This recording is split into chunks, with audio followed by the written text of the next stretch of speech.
What is happening, y'all? Cowboy here, and welcome to my new katana build, the Master Swordsman. Now, in putting this build together, I wanted to have something that was viable in a variety of situations, that had a lot of abilities at its disposal, and was overall what I would consider to be the strongest katana build in the game, and I feel I have achieved that with the setup you see before you. Now, this is a build that's going to take advantage of the Triumph of Tranquility set that you get from the Katana Dojo mission, and then the Saika's Yatagarasu set that you get from fighting Saika. We're going to be combining these two sets to pick up 5% melee damage, 7% active scalar damage, 40 to attack, defense, and sword, supplementing it with a Trident Vajra helm for the extra increased attack, and then of course rounding things on out with Tengen Kujaku for the obviously absurd buffs it has. Now, in testing this build, there's a couple different things that I put this up against. We tested a similar setup with using the King-O set for backstab damage, and a similar setup using the Soa Governor set for singularity damage. And what we found was that all in all, this set was going to be stronger in a variety of situations. Now, to clarify this, if you are behind the target, King-Os will be stronger by roughly 2%. The second you're not behind your target, this set blows King-Os out of the water. With Soa, you are stronger by roughly 3% on the majority of your moves, but that's going to limit you to a single move in every stance. And there are a lot of different abilities under Katana that are really nice. Sword Key is a great ability, EI Quick Draw is going to be a great ability, having Haze for the counter is a great ability, True and Through is a great ability, and ultimately I didn't want to have to make the sacrifice of giving up all of those abilities for a measly 3% increase in damage, especially when it's going to severely limit your playstyle. So with all those points in mind, we have arrived at this final build. Now, big shout out to the folks on stream. We actually worked on this for quite a few days, and the idea to combine these sets originally came from someone in chat, so I'm glad this all worked out once we got it put together. But to jump right into it, of course, the first thing we have is the Bizen Kageyatsu. Now, this is the katana from the Triumph of Tranquility set, so you can get this off of that dojo mission as well. You're going to want either attack bonus on heart or attack bonus skill, since those are going to be our two primary stats here. Life drain on melee attack, obviously ideal. Melee key damage is just nice, since we are picking up saturation accumulation to complement the water, and then final blow damage. When it comes to final blow versus grapple, I'd highly recommend final blow damage on katana.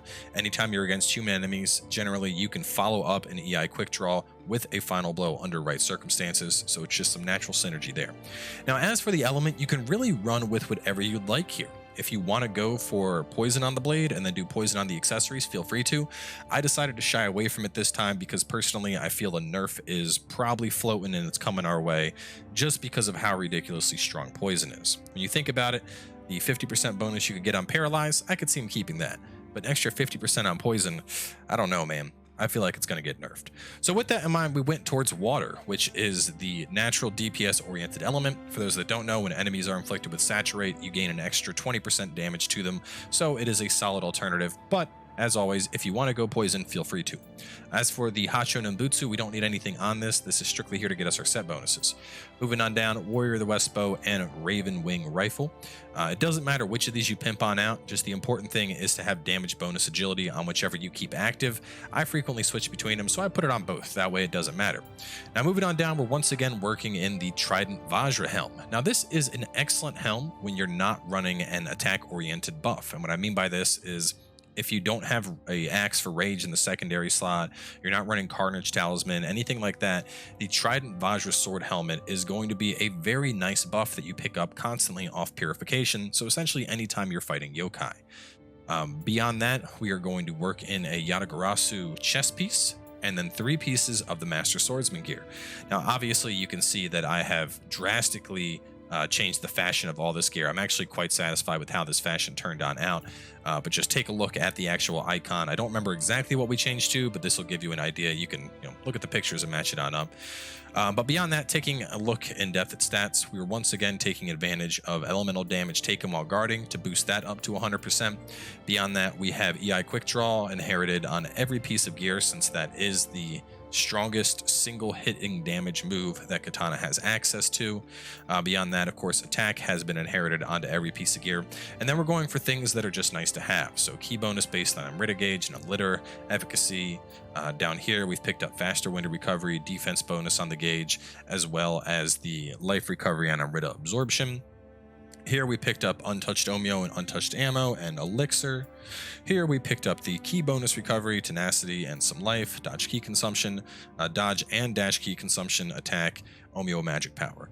Now as for filler stats, having Omio Magic Power or Unlimited Omio is actually going to be pretty useful for this build because we are working in a fair amount of Omio. You'll notice that our equipment weight puts us down into the A category of agility, but this also comes with only being at a B grade of toughness. So we are fairly squishy with this build, but we're going to use Omio to help supplement that. As for our accessories, we're going to be running a Yasakani as always, and then we've also worked in a Wise General's Pillbox. You can roll the life recovery on Amrita absorption on both of these accessories, so between the two there and having it on the chest, you're going to be getting quite a bit of health back just from healing with Amrita absorption.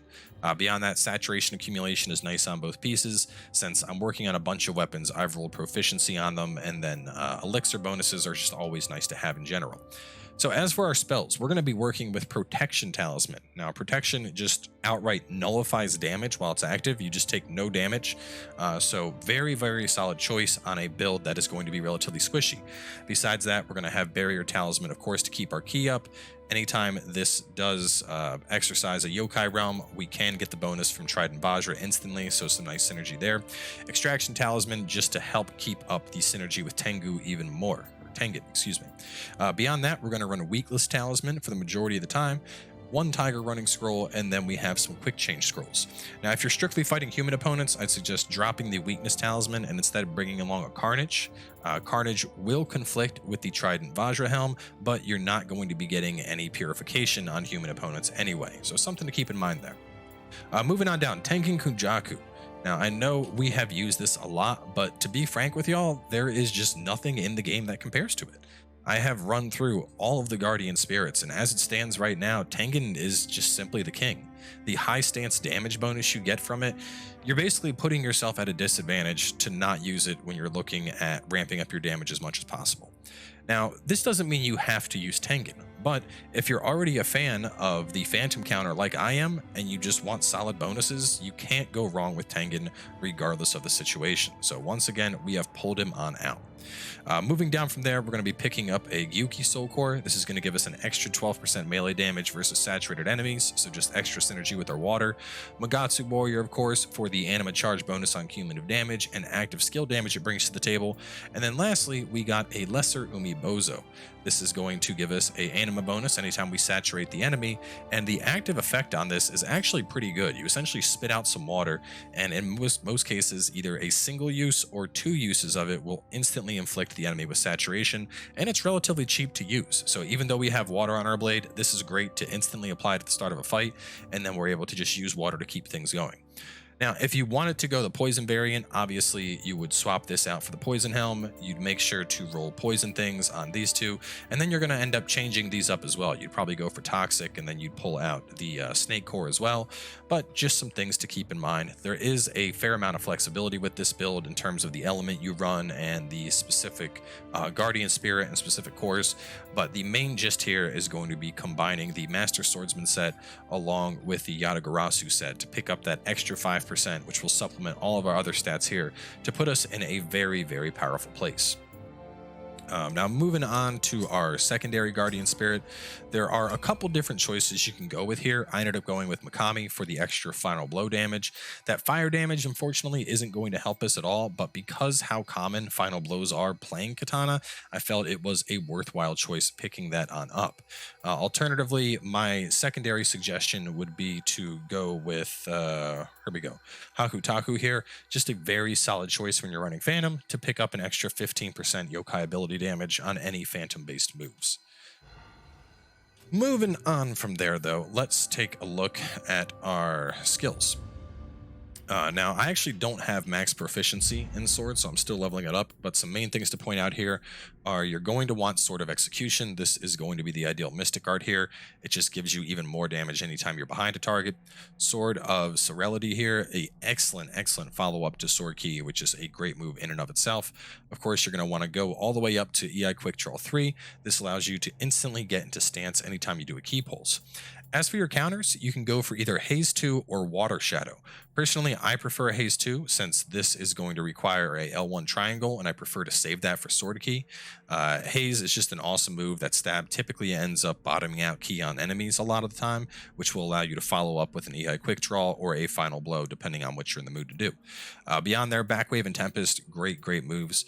Kind of tricky to pull these off in my experience, but getting them off is actually really helpful. You're going to knock something down and line it up for an easy final blow when you do, so just more synergy there.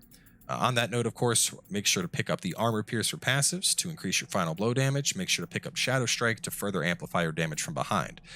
We also have Swift Step here, and while I do like Heaven Flash in combat a lot, the more that I've played with Swift Step, I've actually found it really useful just for getting out of situations. During the entire movement of this, you essentially have iframes, so you can use it to dodge through yokai moves, you can use it to dodge through streams of fire or whatever's coming your way. Very useful weapon for repositioning. We do happen to have True and Through. This is from Farming Azai. I got that a while ago, so it's just cool to have it. Beyond there, of course, Morning Light, excellent wake-up move, Sword of Discernment, an excellent follow-up when you're blocking. Shadow Sword, just a nice way to do some extra damage if you're going with heavy attacks. Now, the one thing I don't have right now is Flowing Shadow. I am a big fan of Flowing Shadow. As I mentioned, I am still leveling up to get the points. Once I get one more point, I'd likely put Flowing Shadow into my high stance. Just a nice finisher since you're circling around, and that final hit is going to take advantage of all of the backstab bonus that we have just innately and through the passive right here, and of course through Sword of Execution. Moving on into the skill customization. On our quick draw, we're going to want to boost that as much as possible. So we're taking Raging Strike here, and then in our top stance, we're going to have our damage boost Heart. This will turn into Flowing Shadow once I pick it up, and I would keep that bonus for Flowing Shadow as well. I'm a big fan of using that. True and Through, we gave Mercenary Strike. It's just a nice ability to finish off enemies with, so this is a good go-to farming tool. Quick Draw here, we gave access to the damage boost skill, and then Sword Key here, we gave access to Masterful Slice, just to make it Shatter Key even harder, which is typically what I'm doing when I'm in mid stance. As for low, we don't have anything loaded out, but you could always go with whatever you'd like in this stance. Looking over at the Omyo tree, just to point out the main things that we picked up. Over here is where we have Protection Talisman. Over here is where we pick up Barrier Talisman, and then right here is where we get Extraction.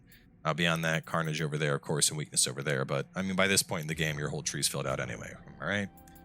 So moving on into stats. So our two primary here are going to be Heart and Skill. You're, of course, going to want to dual remodel the Katana for both of those to take maximum damage advantage. As we get closer to 300, we obviously have a lot of extra stats floating around. So we can take Magic up to 30, hitting the capacity cap on that, which will also increase the duration of our buffs a little bit. Dexterity, we went up to 13. Between that and the passives in the ninjutsu tree, this is going to give us enough to equip 3 quick change scrolls and 3 more for either 1 tiger running or 2 paralyzed traps, depending on the situation you're in. Beyond that, strength is left at base, courage is only brought up to 9 for the Yasakani, constitution becomes our dump stat because who doesn't want more health, and with the sword already dual remodeled, we're getting extremely minimal returns going into strength. Now, I want to point out stamina here. I currently have stamina at 17, and you'll notice my weight is at 29.3. But if you have remodeled your armor, as you continue to increase the armor, taking it from +1 to +2 to +3, etc., the weight of your armor is actually going to increase. So keep that in mind. Make sure you put a little bit extra in your stamina, just so that you don't end up increasing your armor and suddenly you find yourself MP agility. Beyond that, that about covers the basis here. So let's jump on in and show you some fights with it and show you how it handles. So pretty much any human encounter with a katana build is going to be very similar. Essentially, we'll grab our high stance buff, shoot the target in the head, quick draw into final blow. I mean, William, we don't even have to kill all the way, but you can see we did enough damage to push him on through. And as for yokai opponents, things are pretty straightforward. Just put up your buffs and beat the shit out of them.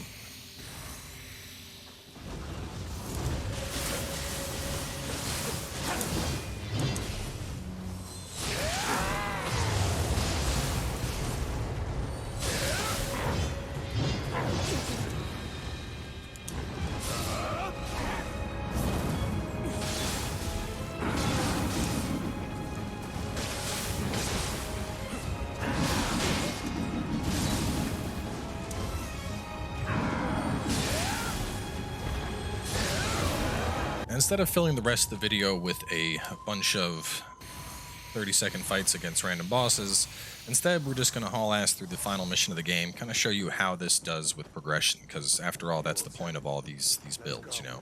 The new Tonfa build, the dual sword build, these are all intended for Dream of the Demon content, essentially getting you as strong as possible, ready to tackle it. So this will be a better representation of what's to come than me just annihilating everything in 30 seconds with all my buffs active. I mean, everything is still going to get annihilated. Just this is more representative of the actual play of Nioh.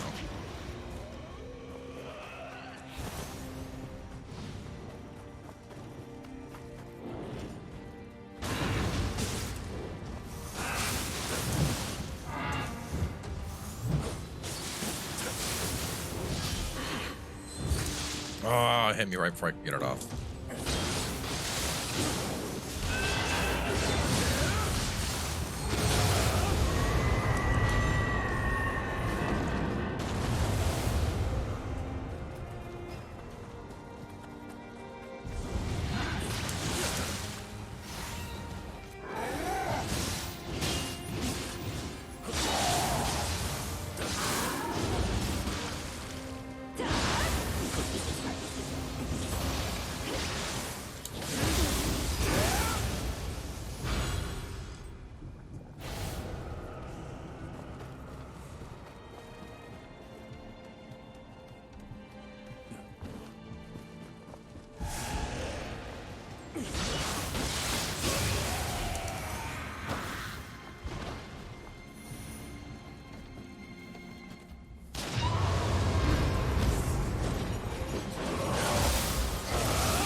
We won't even need to heal up. That's probably the best part about this build is we have so much healing from the Amrita absorption. We probably won't end up healing this whole fight.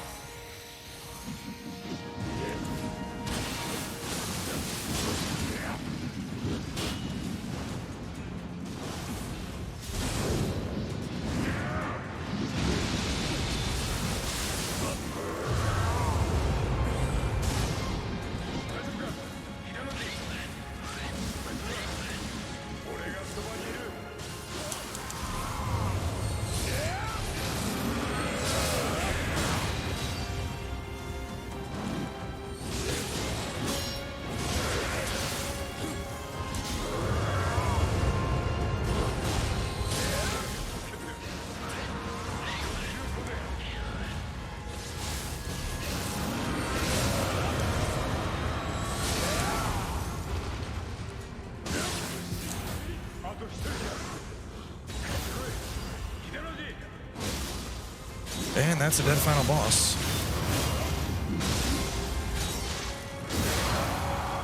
Still probably my favorite animation in this game. Just amazing to see every time. So before we wrap things on up, I'm going to do my favorite punching bag mission. And I also wanted to use this as an opportunity to discuss other upcoming builds on the channel. So the biggest thing I have requested are standalone builds for both Kusarigama as well as Switchglaive. We have previously used those in the Magic and Onyo builds, but people want to see something that's standalone supporting those weapons where it's not constant kunai or constant Onyo spam. So I think that should be a fun endeavor to tackle.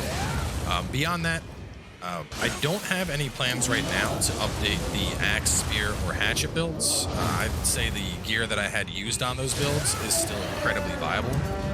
All you'd really want to do is min-max it, kind of how I did with the other builds that I'm using. So for the axe build, you would add in Mad Spinner inheritables and attack. For the spear build, you'd add in a thrust-based inheritable and attack.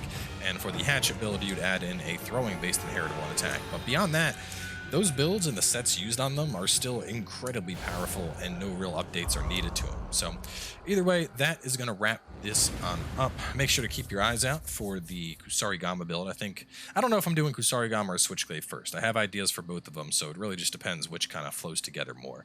But either way, thanks for watching. Glad you guys are still enjoying the build videos. Definitely looking forward to the first batch of DLC.